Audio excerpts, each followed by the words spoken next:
कविता सुनको छानो। कसरी सकिन होला अहिलेसम्म मैले जागो मक्किएको छानो। कसरी सकिन होला अहिलेसम्म मैले जागो घरको मक्किएको छानो। कि त फेरि सक्नु पर्थ्यो, कि त म हुनु हुँदैन थियो। जिन्दगीले एउटा यस्तो प्रश्न गर्यो, जिन्दगीले एउटा यस्तो प्रश्न गर्यो। त्यसपछि म गुमनाम भए तिम्रै सहरहरूमा,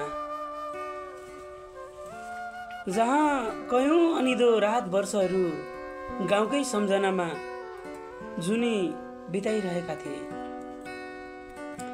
गाजीमुरीको स्वाद सम्झेर, प्रेमिकाको याद सम्झेर, जहाँ केही बुढो सपनाहरू अलिनुमै छाक टार्दै थिए। बचेरा समयहरू भोक भोकै थिए।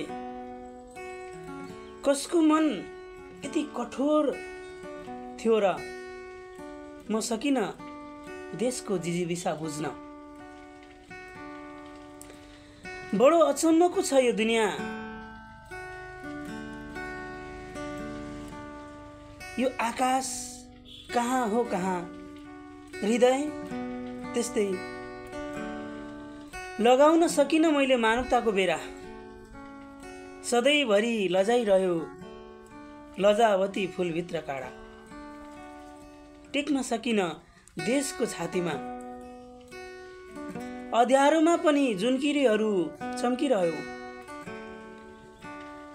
काफी थियो तिम्रो तस्बिर यो कविलाई कविता लेख्न। समुद्रको गहिराई के गहिराई, आकाशको गहिराई के गहिराई। म खोज्न हिँडे एक उपनिवेश, केही गोरेटोहरूमा, केही बस्तीहरूमा। Thank you.